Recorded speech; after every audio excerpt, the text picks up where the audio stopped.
Sabi ko na nga ba dito lang kita makita. Wala pang 1 week na hindi ako naglalaro, pero parang ang tagal-tagal na. Eto naman, parang ang serious ng injury mo, makakalaro ka ng ulit. Hindi naman yun eh. Dami-dami ko lang pinagdaan ng hirap, tapos ganito lang. Ann, hindi porket hindi ka makakalaro sa championship, hindi ka na part ng team. At kapag nanalo naman tayo, makasama ka naman sa victory party. At yung field na yan, andyan pa rin yan next year, no? Salamat. Well, that's my soccer pep talk. Pero kung namimiss mo si Carl, pati mo gawa ng paraan. Wala akong sinasabing ganun, ah. Alam mo, girl, hindi mo na kailangang sabihin pa dahil sinisigaw na ng mukha mo. Okay?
Saan? Babae lang yan. Gusto mo, maglakwatsa tayo. Ayoko.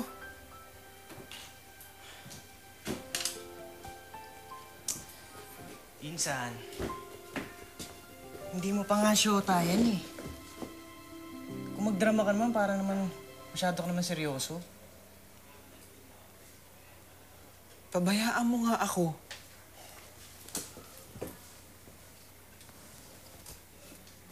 Gawa mo ba to?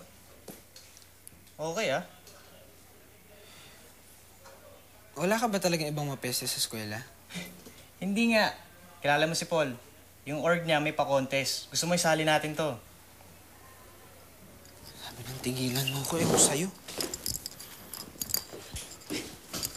Insan, teka na. Kung seryoso ka talaga dyan sa babaeng yan, seryosohin mo. Pero huwag mong hayaang mawala siya sa'yo ng ganun-ganun lang. Ano? Alis na ako. Ayaw mo talaga sumama. Ayoko nga. Basta, kung gusto mo sumunod, doon lang ako sa Baywalk. Sumunod ka na lang, ha? Hoy! Oo.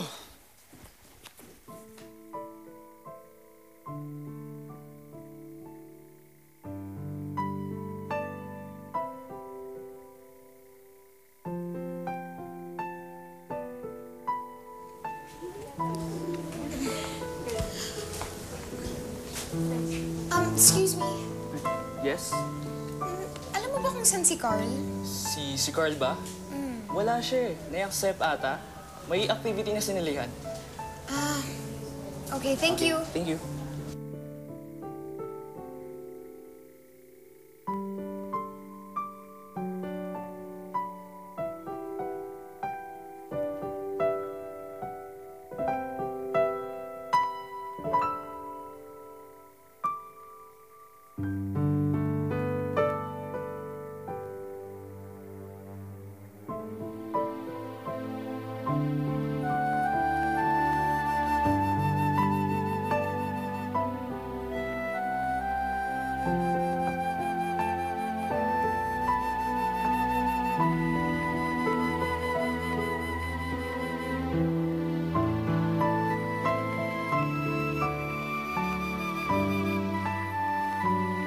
Uy, pare Carl.